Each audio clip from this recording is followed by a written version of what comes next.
অবৈধ সম্পদ অর্জন ও সম্পদের তথ্য গোপনের অভিযোগে ছাগলকাণ্ডে আলোচিত জাতীয় রাজস্ব বোর্ড এনবিআরের সাবেক সদস্য মতিউর রহমান ও তার স্ত্রী লায়লা কানিজ গ্রেপ্তার হয়েছেন।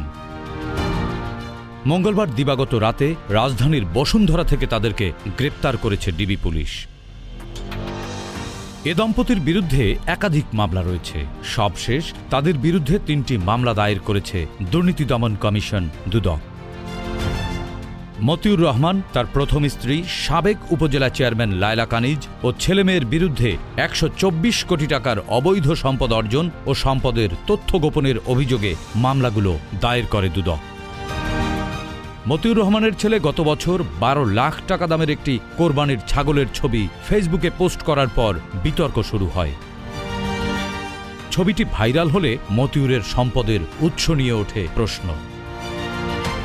এরপর থেকে মতিউরের ছেলের দামি ব্র্যান্ডের ঘড়ি, গাড়ি, বিলাসবহুল জীবনযাপন এবং মতিউর ও তার পরিবারের সদস্যদের নামে রিসোর্ট, শুটিং স্পট, বাংলো বাড়ি, জমিসহ নামে বেনামে সম্পত্তি নিয়ে আলোচনা শুরু হয়। পরে দুদক তার সম্পদের অনুসন্ধান শুরু করে। Z news, Dhaka.